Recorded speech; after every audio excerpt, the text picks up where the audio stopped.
Hi, I am making a video for my newsletter this month. Yes, a video for April, not an April Fool's joke, because I need to let you in on my plans for the next few months, and video is probably going to be a big part of that. I'm going on an adventure. No, not to Middle Earth, despite the map behind me, but still exciting. A couple of years ago, I, along with our church, began the thought process of applying for a Lilly Foundation grant for a sabbatical for this girl right here. Rest and Renewal is the name of the grant program. And they tell you to ask yourself what would make the pastor's heart sing and propose that. How cool is that? As well as what will spark renewal in the whole church as while the pastor is being renewed. And we got it. It's highly competitive grant process, but we pulled it off because, well, we have an awesome church. And it's well deserved, I have to add, because I've been in ministry for 30 years. Only 2 of those years have been paid, and I've never had a sabbatical. So it is fitting that this is going to be the sabbatical to end all sabbaticals. So what am I doing? And why am I doing this? And what do I want to learn? And what do I think that I'll learn as opposed to, what I actually will? What will it mean for the church? My church and Big C Church. Well, here's what I'm doing. I'm spending 3 months in 4 countries: Spain, France, Iceland, and the United States. Doing 3 things primarily. I am learning the language in intensive classes. I have low intermediate skills in Spanish and French. No, I am not learning Icelandic. It is way too hard, and that's not on my goals list. I will be lucky to be able to pronounce the place names of where we're going. I have always wanted to do this, and now I am. And number 2, I'll be taking baking classes. I have discovered that I love to bake. Who knew? Way too much Great British Bake Off, that's what. Still hate cooking. Don't worry, that's still not on the table, but I love to bake. So why not in France, at the source of all things baked goods heaven? A pastry intensive. I'm doing a pastry intensive somewhere in the mountains of France. 5 other classes at least in breads, tarts, croissants, millefeuille, and other really good stuff. But really though, to be honest, I'm in it for the cordon bleu apron because I get a cordon bleu apron out of this. So, but hey, food brings people together, and that's especially good bread brings people together. That's what I'll be doing at Cordon Bleu, and that is good for churches to consider. That's one of the points of this.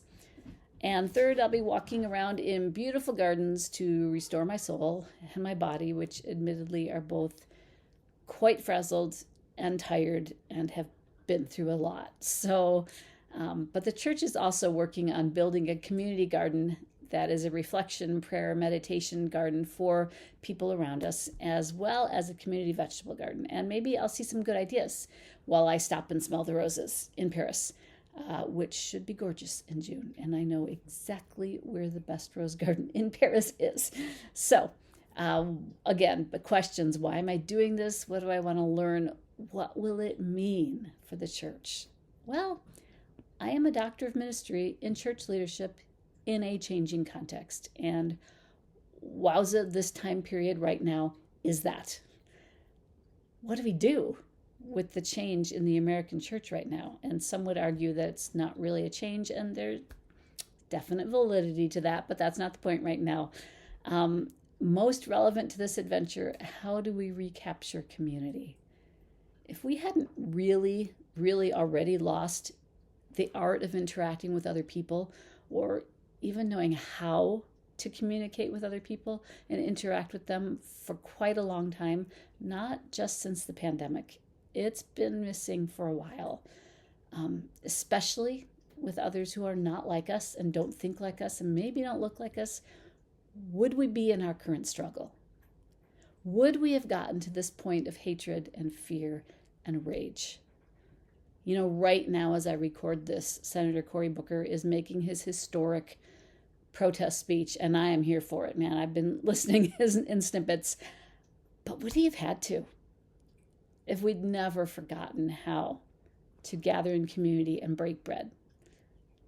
How do we use food? How does the church use food as a way to recapture community and conversation? Is relearning this gathering space a way to withstand and resist what we are living through at this point in history in the United States church?